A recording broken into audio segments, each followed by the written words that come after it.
Glenn Beck. For every one thing you manage to get right, you get about a dozen things wrong. But this time you've gone so far that I feel embarrassed for you. Double facepalm here. Following the tragedy in Norway that took the lives of 76 people, Glenn Beck implied on his national radio program that the situation, while heinous, was sinister in more ways than one. He expressed concern about the left-leaning Norwegian Labour Party's summer camp on Utøya Island, where self-proclaimed conservative Anders Behring Breivik killed dozens of teens and young adults. Beck took issue apparently with the idea of youth-based politics, but he really crossed the line on this one. Quote, sounds a little like, you know, the Hitler Youth or whatever. Who does a camp for kids that's all about politics? Disturbing. Yeah, that was my Glenn Beck impersonation.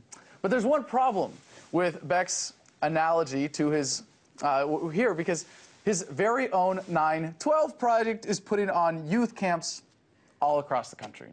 CNN reported that the Colorado 9/12 project hosted a Patriot Camp for elementary grade kids earlier this month. And in August in Danville, Kentucky, another 9/12 group is hosting a Vacation Liberty School.